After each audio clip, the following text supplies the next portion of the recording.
మొన్ననే నోట్ల కట్టలతో వాళ్ళ ఇంట్లో అగ్ని ప్రమాదం అప్పుడు నోట్ల కట్టలు దొరకడం, ఆ వీడియోలు వైరల్ అవ్వటం, ఆ తర్వాత ఆయనకి నోటీసులు ఇవ్వడం, విచారణ చేయడం, ఆ తర్వాత ఒక కమిటీని వేయడం న్యాయమూర్తులతోనే. ఆ కమిటీ ఆయన దగ్గర నోట్ల కట్టలు ఉన్నాయి, తగలబడినాయి అయ్యే అన్నటువంటిది తేల్చడం. ఆ కారణంగా ఆయన్ని పదవి నుంచి వైదొలగమని చెప్పింది సుప్రీంకోర్టు.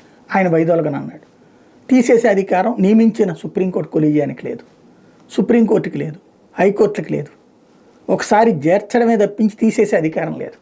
ఇంతకుముందు కూడా తప్పు చేసినటువంటి న్యాయమూర్తులు ఏమీ చేయలేక చివరికి వాళ్ళకి పోస్టింగ్ ఇవ్వకుండా పక్కన పెట్టినటువంటి పరిస్థితి ఉంది.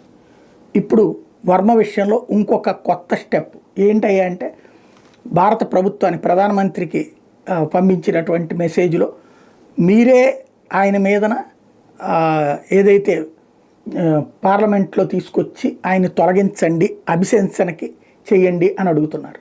అంటే అభిశంసన చేయడం అనేది పార్లమెంట్లో ఏ చట్టం చేయాలన్నదో ప్రభుత్వం యొక్క ఇష్టం. అది చెప్పే అధికారం న్యాయస్థానానికి లేదు. ఎట్ ద సేమ్ టైం ఇలా చెయ్యని చెప్పే అధికారం కూడా న్యాయస్థానం లేదు, నువ్వు ఇదే ఆమోదించు అని చెప్పేసి. ఎందుకంటే పార్లమెంట్లో దాన్ని రేపు పొద్దున్న తిరస్కరించారనుకుందాం ఫర్ ఎగ్జాంపుల్. ఎందుకంటే 2/3 చేయాలి ఇక్కడ కొలీజియం ఈ అంశాల మీద, న్యాయ వ్యవస్థకు సంబంధించినటువంటి ఇంపీచ్మెంట్కి సంబంధించి.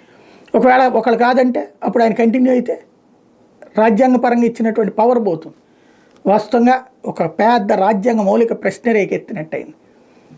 రాజ్యాంగానికి విరుద్ధంగా తమకి తామే జడ్జీలు నియమించుకుంటే తొలగించుకునే అధికారం అన్నటువంటిది ఏర్పాటు చేసుకోకపోతే వచ్చే సమస్య ఇప్పుడు జస్టిస్ వర్మ రూపంలో చర్చకి తెచ్చింది.